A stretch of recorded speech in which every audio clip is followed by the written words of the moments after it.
Hello and welcome back. We know that all computing involves three steps: input, process, output. Now, the database management systems are the processing applications and the output applications. That means we process our data and we get the reports as output. But what about the input? Input is the data collection. Therefore, it's important that we collect the right data. Today, organizations need data about their clients, customers, users, employees, vendors, and competitors. Using this data, they can improve most aspects of their operations. Although data can be valuable, wrong data is useless. The right data collection method can give useful insights. No database management tool can give right results with wrong data. As people say, garbage in, garbage out. So, how do we collect the right data? Organizations have several tools at their disposal for primary data collection. The methods range from traditional face-to-face interview to more sophisticated ways to collect data. The top 6 primary data collection methods are interviews, questionnaires and surveys, observations, documents and records, focus groups, oral histories. Let's talk about interviews. The key to efficient interviews is knowing what to ask, because in-person interviewing can be the most expensive. However, it can be worth the cost as the interviewer can tailor follow-up questions. Observation.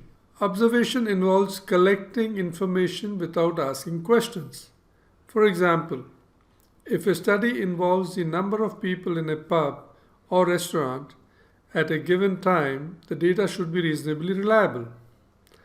Observation can determine the dynamics of a situation which generally cannot be measured through other data collection techniques. It can also be combined with a video recording. Documents and records. Document and records-based research uses existing data for a study. Attendance records, meeting minutes, and financial records are examples of this type of data. Using documents and records can be efficient and inexpensive because you are using secondary data. However, since the researcher has less control over the results, documents and records can be an incomplete data source. We will learn more about this in a bit. Focus groups. A focus group is a research method that brings together 10 to 12 people in a room to provide feedback regarding a product, service, or concept after a presentation. A trained moderator leads a 30 to 60-minute discussion within the group. This adds a collective element to individual data collection. The moderator could, for example, ask, which part of the product or which service did you like? Oral histories. An oral history is defined as the recording, preservation, and interpretation of historical information based on the opinions and personal experiences of people who were involved in the events. For example, we may be interested in studying the effect of a tsunami on a community. The researcher can become an extra unintended variable that can distort the results by introducing bias. Questionnaires and surveys. To be meaningful, surveys and questionnaires must be carefully planned, otherwise they won't be valuable. Dynamic online forms are a modern and effective way to conduct surveys also on mobile devices. For instance, When someone answers no to a question about home loans, they won't be shown the related follow up questions about such loans. Instead, they'll go immediately to a question on another topic. Qualitative versus quantitative data collection methods. In fact, both are important. Some methods are quantitative. Something can be counted. Questionnaires, surveys, and documents and records are quantitative. Others are qualitative. They consider factors like feelings or thoughts of the participants. Interviews, focus groups, observations, and oral histories are qualitative. Qualitative data collection. Qualitative methods assess factors like the thoughts and feelings of the research participants and answer the question, why? Three commonly used qualitative data collection methods are ethnographic, theory-grounded, and phenomenological. Ethnography. It comes from anthropology, the study of human societies and cultures. It seeks to understand how people live. The researchers observe the participants in a non-directed way. They use these observations to understand the why behind their desires, decisions, or behaviors. Grounded theory. It uses the following methods: participant observation.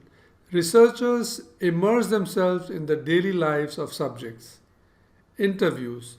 These can vary from informal chats to structured interviews. Document and artifact collection. Researchers can learn about a group of people from looking at materials the group used. For example, a local community's laws may shed light on opinions and provide a clearer picture of residents' sentiments. Phenomenology. It describes how people experience certain events like a natural disaster. The understanding, focus, and organization of data help researchers identify patterns, make connections, and explain findings. Each of these qualitative data collection methods sheds light on factors that can be hidden in simple data analysis. Qualitative data is one way to add context and reality to raw numbers. Quantitative methods such as surveys answer the question, how much? Therefore, quantitative data is measurable and expressed in numerical form. There are four primary quantitative methods: descriptive, correlational, experimental, and quasi-experimental. Descriptive. An example of descriptive research is a study that collects and tabulates test scores. It uses charts and tables to illustrate results. A descriptive approach is quantitative, but it can also be qualitative. Correlational research seeks to collect data that shows relationships between different occurrences.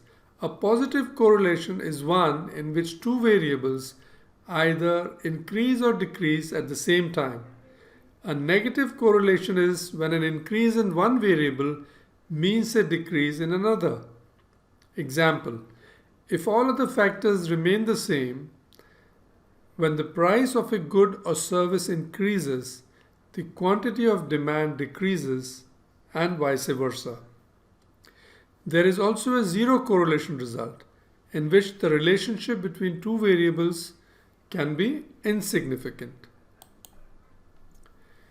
Experimental research uses statistics to determine the cause and effect relationship between variables. This method uses controls for all the crucial factors that could potentially affect the phenomena of interest.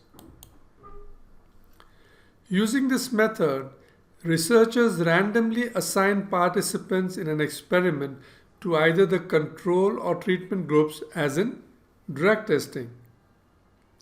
Experimental methods are known for producing results that are applicable to the real world. Quasi-experimental. Quasi-experimental method doesn't randomize assignment or sampling or both and therefore produce questionable results. Application of quantitative methods. Large-scale quantitative surveys can be conducted online using a list of possible responses. Quantitative interviews are typically conducted face-to-face, over the phone, or via the internet. They enable researchers to add some why to the how much. What are the secondary data collection methods? While primary data collection is an authoritative and authentic data collection method, there are several instances where secondary data collection methods can provide value. Secondary data is another person's original bank of knowledge which is available in a library, for example. Second-hand data can add insight to a research project. Using secondary data is more efficient and less expensive than collecting primary data. What are the sources of secondary data? Census Bureau, Small Business Administration, local chambers of commerce, banks, publicly traded corporations, educational institutions, colleges and universities. Using secondary data saves time and money. Combined with primary research, secondary data can help researchers better understand their subjects and prepare results more efficiently. What are the sampling methods during data collection? Sampling is the process of identifying a subset of a population that provides an accurate reflection on the whole.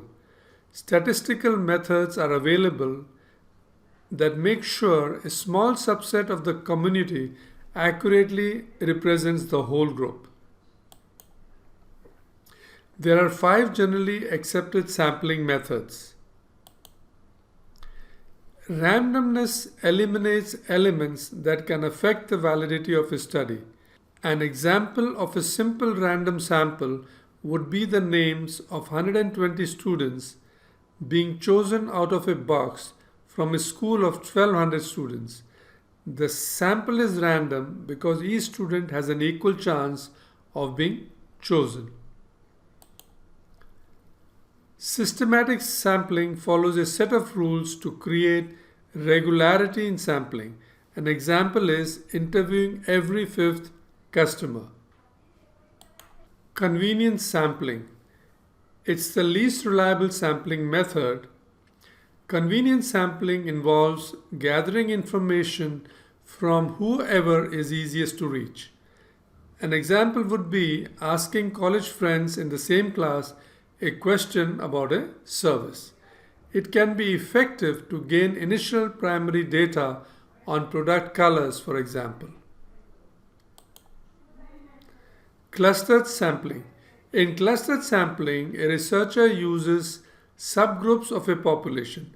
For example, a researcher wants to survey academic performance of high school students in Delhi or New York.